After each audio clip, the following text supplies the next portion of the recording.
तो fourth step के बारे में हम बात कर रहे थे, एब्जॉर्प्शन ऑफ ओवरहेड्स। ठीक है, absorption of overheads last step है। आपने एलोकेशन भी कर दी, आपने अपोर्शनमेंट भी कर दी, आपने रीअपोर्शनमेंट भी कर दी। अब आपने फाइनली फाइनली आपने एब्जॉर्ब करवाने ओवरहेड्स, यानी कि इनडायरेक्ट कॉस्ट प्रोडक्ट की कॉस्ट में। अब कैसे एब्जॉर्ब करवाने हैं उसको? एब्जॉर्ब करवाने के लिए आप एक रेट इस्तेमाल करते हो जिसका नाम है ओवरहेड एब्जॉर्प्शन रेट। यानी कि इस रेट के हिसाब से आप शामिल करते हो प्रोडक्ट की कॉस्ट, प्रोडक्ट में ओवरहेड्स। ठीक है, पर यूनिट या पर आवर, जो भी बेसिस हुई। अब मैं आपको समझाता हूँ क्वेश्चन। अब ओ आर का फॉर्मूला आपके सामने, budgeted overheads divided by budgeted basis of absorption. आप बजट के हिसाब से चल रहे हो, ठीक है, आप बजटेड के हिसाब से चल रहे हो। ये फॉर्मूला आपको पता होना चाहिए। मिसाल के तौर पर आप लोगों ने एलोकेशन की, अपोर्शनमेंट की, रीअपोर्शनमेंट की, और उसके बाद आपके असेंबली और फिनिशिंग डिपार्टमेंट पे, एग्जांपल में जस्ट दे रहा हूँ कि रेंट 15,000 था तो 9,000 इस पे आ गया और 6,000 इस पे आ गया। ठीक है, बाकी 3 स्टेप्स करने के बाद, फॉर एग्जांपल रेंट को ही हम कर रहे थे। ये पॉइंट क्लियर है? ये बात क्लियर है कि जो रेंट था उसको हमने पहले एलोकेशन, अपोर्शनमेंट, रीअपोर्शनमेंट सब करने के बाद हमारे पास असेंबली पे 9,000 ओवरहेड्स का हिस्सा आ गया और फिनिशिंग पे 6,000। ठीक है, यस सर। ये यहाँ तक बात क्लियर रहती है आपको? जी सर। अब ये इन टोटल है। अब फाइनली फाइनली जो हमने पहली चीज देखी थी आज की क्लास में, कॉस्टिंग, उसमें हमने कहा था कॉस्ट कार्ड में हम एक यूनिट में कितनी कॉस्ट लगती है वो इंक्लूड करना है। अब हमने फाइनली ये काम करना है कि इस जगह पे कितने हमने ओवरहेड्स ऐड करने हैं पर प्रोडक्ट। तो उसके बारे में हम बात कर लेते हैं। एक मिनट में।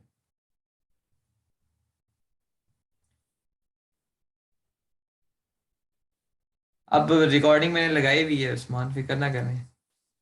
अब एब्जॉर्प्शन हमने करनी है फाइनली, बजटेड ओवरहेड्स और बजटेड बेसिस ऑफ एब्जॉर्प्शन। अब फर्ज करें, एग्जांपल ये है कि असेंबली में जो लेबर आवर्स थे, में लेबर आवर यूनिट्स जो थे, ये ओवरहेड आ गए। असेंबली डिपार्टमेंट में आपने 1,000 यूनिट्स बनाए और फिनिशिंग डिपार्टमेंट में आप लोगों ने बनाए 1,500 यूनिट्स। या मैं इसको कम कर देता हूँ, 800 यूनिट्स। 800 यूनिट्स फिनिशिंग डिपार्टमेंट से पास हुए।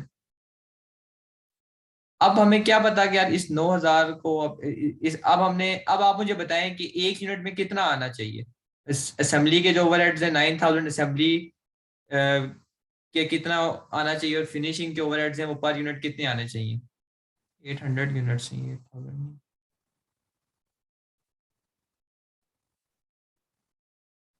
अब मैं यहाँ पर फॉर्मूला लिखता हूँ, ओ ए आर। अब बजटेड ओवरहेड्स कितने हैं असेंबली के, अतिया?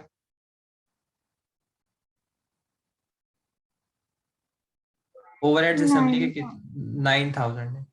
अब फॉर एग्जांपल हम बेसिस ऑफ एब्जॉर्प्शन जो है वो यूज कर रहे हैं यूनिट्स। यानी कि हम कह रहे हैं कि अब हमने पर यूनिट जो है एब्जॉर्ब करवाना है। तो 9,000 ओवरहेड्स हैं और यूनिट्स जो आप बना रहे हैं वो 1,000 है। तो पर यूनिट आपने असेंबली के ओवरहेड कितने शामिल करने हैं प्रोडक्ट में? 9। 9 पर यूनिट। ये बात क्लियर है? जी। सही है। इसके बाद अब मुझे आप बताएं, ओ यार, अगर हमने फिनिशिंग का निकालना है, उस्मान आप बताएं तो क्या आएगा?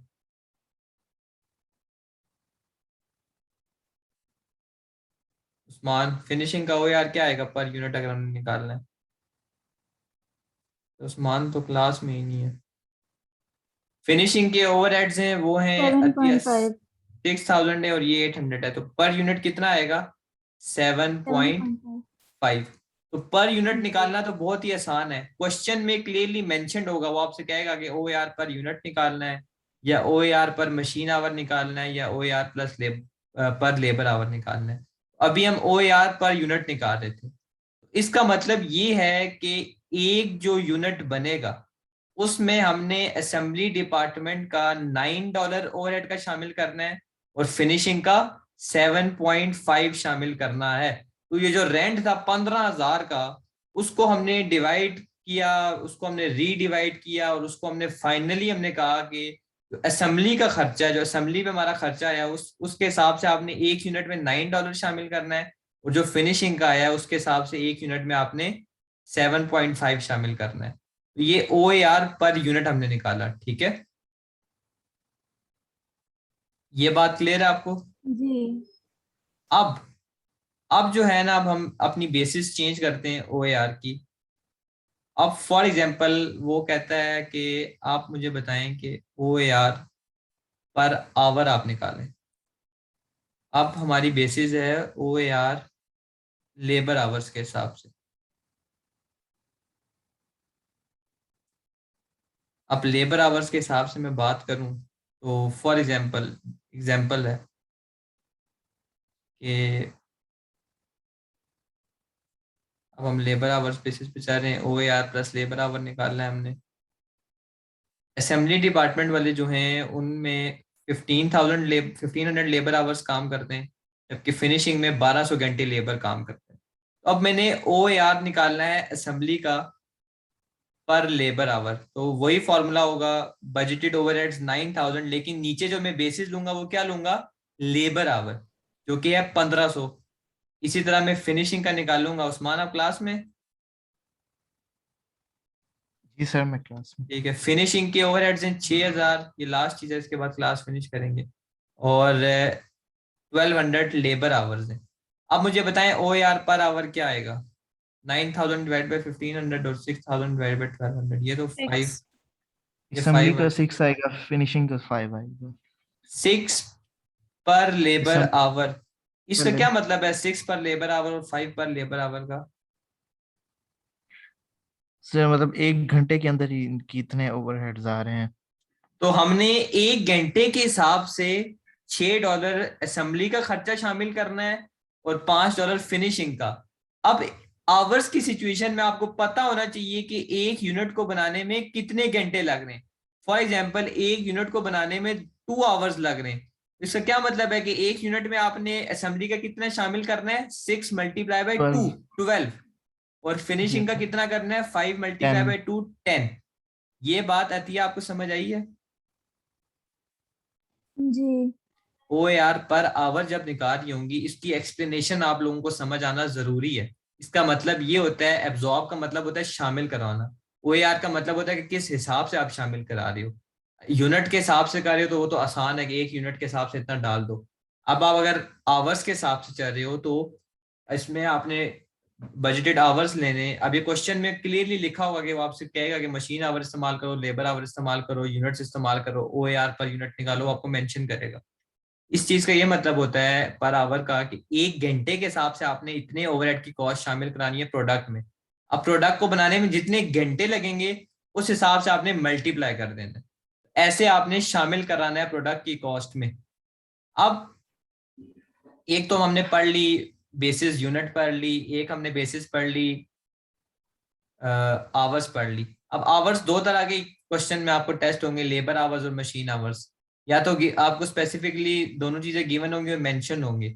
अब सवाल ये पैदा होता है कि फर्ज करें आप लोगों को लेबर आवर भी दिया हुआ है और आप लोगों को मशीन आवर्स भी दिया हुआ है, तो अब आपने OAR निकालना है। तो आप किस, वो ये आपको ये नहीं कहेगा कि जी आप मशीन आवर इस्तेमाल करो या लेबर आवर करो। वो आपसे कहेगा कि मुझे बताओ कि अप्रोप्रिएट बेसिस क्या है, मोस्ट अप्रोप्रिएट आपके लिए क्या ख्याल है। तो इसका बहुत सिंपल सा आंसर है, अगर तो डिपार्टमेंट्स लेबर इंटेंसिव है, यानी कि उनमें लेबर ज्यादा काम कर रहा है, तो आपने OAR पर लेबर आवर निकालना है। अगर डिपार्टमेंट जो है वो ऑटोमेटेड है, ऑटोमेशन है, मशीन ज्यादा घंटे काम कर रही है, तो आपने OAR पर मशीन आवर निकालनी है। ठीक है, समझ आ गई आप लोगों को? जी सर, आगे समझ। तो OAR को इंक्लूड एब्जॉर्ब करवाने की बेसिस क्या क्या होगी, एक तो होगी पर यूनिट, एक होगी पर लेबर आवर, एक होगी पर मशीन आवर। और कभी कभार परसेंटेज ऑफ प्राइम कॉस्ट भी वो कह देता है, वो कहता है कि जो प्रोडक्शन ओवरहेड्स है वो आपने प्राइम कॉस्ट की परसेंटेज के हिसाब से शामिल कराना है, यानी कि सम ऑफ ऑल डायरेक्ट कॉस्ट। मिसाल के तौर पर आपकी डायरेक्ट कॉस्ट है, एक प्रोडक्ट को बनाने में $10 लगती है, तो वो कहेगा कि जो आपने ओवरहेड शामिल करवाने हैं वो 20% शामिल करवाने हैं प्राइम कॉस्ट का। तो इसका मतलब ये है कि ओवरहेड जो आप शामिल कराएंगे एक प्रोडक्ट में वो कितना होगा, 10 का 20%, जो कि है 2। ठीक है, तो ये 4 बेसिस हैं जिनके थ्रू वो आपको कह सकता है कि शामिल करो। सबसे पहले आपकी आ गई यूनिट्स की बेसिस पे, डॉलर पर यूनिट। सेकंड आपकी आ गई लेबर आवर बेसिस। थर्ड आपकी आ गई मशीन आवर बेसिस। फोर्थ आपकी आ गई परसेंटेज ऑफ प्राइम कॉस्ट। कोई क्वेश्चन है यहाँ तक तो पूछ लें दोनों। कोई क्वेश्चन है पूछ लें। अतिया क्लियर है? उस्मान आपको भी? सर ये परसेंटेज ऑफ प्राइम कॉस्ट वाला है, थोड़ा एक्सप्लेन कर दें। अतिया आप क्लास में हैं? जी सर हूँ। सही है। परसेंटेज ऑफ प्राइम कॉस्ट का मतलब सिंपल ये है, उस्मान के वो आपसे कहेगा कि जो आपने ओवरहेड शामिल कराने हैं ना, वो प्राइम कॉस्ट का इतने परसेंट शामिल कराने। प्राइम कॉस्ट क्या होती है? सम ऑफ ऑल डायरेक्ट कॉस्ट। अब मिसाल के तौर पर आपकी यूनिट की प्राइम कॉस्ट 10 आ रही है, वो कहता है कि 20% जो है ना प्राइम कॉस्ट का, वो आपने एज ए ओवरहेड शामिल कराना है। 10 का 20% क्या होता है? 2। तो प्रोडक्शन ओवरहेड्स की जी, जो जगह होगी वहां पर आपने 2 लिखना है। ऐसा आएगा तो नहीं, लेकिन आ सकता है, ठीक है, इस जगह पे। Right sir. सही है। अब लास्ट एग्जांपल है हमारी क्लास की, क्लास फिनिश करेंगे हम। अब उसने आपको डाटा दिया हुआ है, ठीक है, उसने आपसे कहा हुआ है कि मुझे आप निकाल के दो मशीन डिपार्टमेंट का ओआर पर आवर, ठीक है। इसका मतलब है हमने सेपरेट ओआर निकालने और असेंबली डिपार्टमेंट का ओआर पर आवर। तो ओआर पहले हमने निकालना है मशीन का, और दूसरा हमने निकालना है ओआर असेंबली का।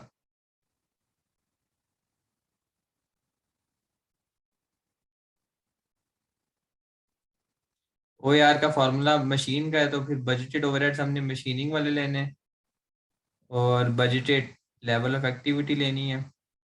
इसी तरह वो यार असेंबली का है, तो बजटेड ओवरहेड्स हमने असेंबली वाले लेने हैं, और बजटेड लेवल ऑफ एक्टिविटी हमने लेनी है।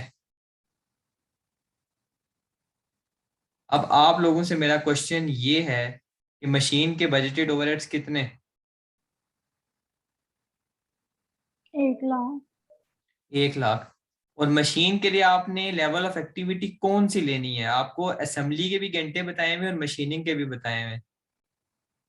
मशीन के लेंगे। मशीन के ही तो लेंगे ना, क्योंकि मशीन के ओवरहेड्स है तो मशीन के हिसाब से लेंगे। तो मशीन के घंटे अब आप लोग मुझे निकाल के बताएंगे। आपको यूनिट्स भी पता है और आपको ये भी पता है एक यूनिट को बनाने में कितना घंटा लगता है। तो टोटल मशीन आवर्स कितने आएंगे हमारे पास?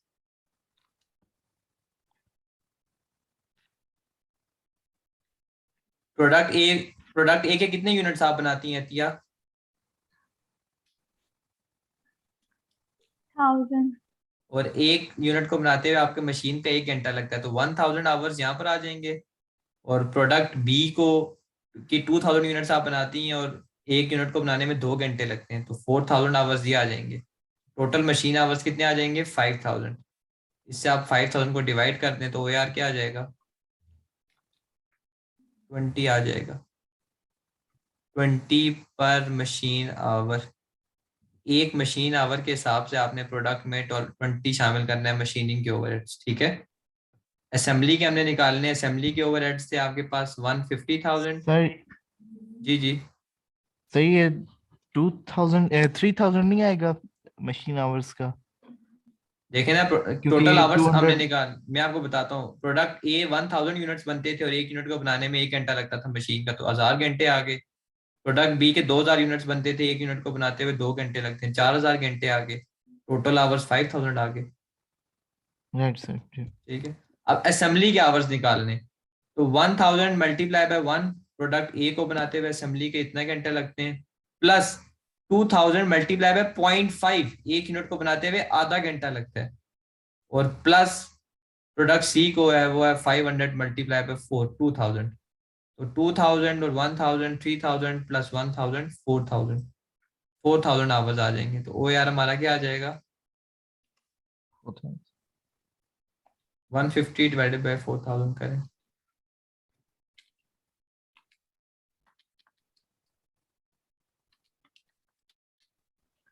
सर 37। 37.5।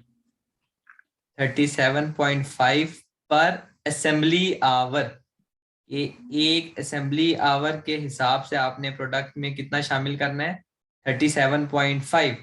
अब आप लोगों से मेरा फाइनल सवाल है आज की क्लास का कि प्रोडक्ट ए में आप मशीन और असेंबली दोनों का कितना शामिल करेंगे एक यूनिट में। प्रोडक्ट ए में जल्दी जल्दी जवाब दें।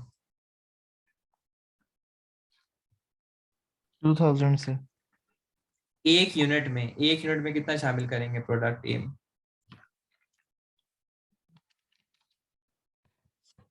प्रोडक्ट ए में मशीन के कितने घंटे लग रहे थे अतिया? 1 घंटा। और 1 घंटे के हिसाब से आपने वो यार क्या निकाला, कितना शामिल करवाना है? 20। तो 20 मल्टीप्लाई बाय 1 प्लस प्रोडक्ट ए जो है वो असेंबली से भी गुजर रहा था, तो असेंबली का 1 घंटा लगता था, और 1 घंटे के हिसाब से आपने कितना शामिल कराना है? 37.5 मल्टीप्लाई बाय 1। तो 20 प्लस 37.5 कितना हो जाएगा? 57.5। इसका मतलब ये है कि आपने 1 घंटे के हिसाब से मशीन और असेंबली के 57.5 शामिल कराना है प्रोडक्ट की कॉस्ट में। इसी तरह आप प्रोडक्ट बी का भी निकाल सकते हैं और प्रोडक्ट सी का भी निकाल सकते हैं। इसकी इंटरप्रिटेशन करना आपको आनी चाहिए, ठीक है। तो आज के लिए बस जो है ना इतना ही था।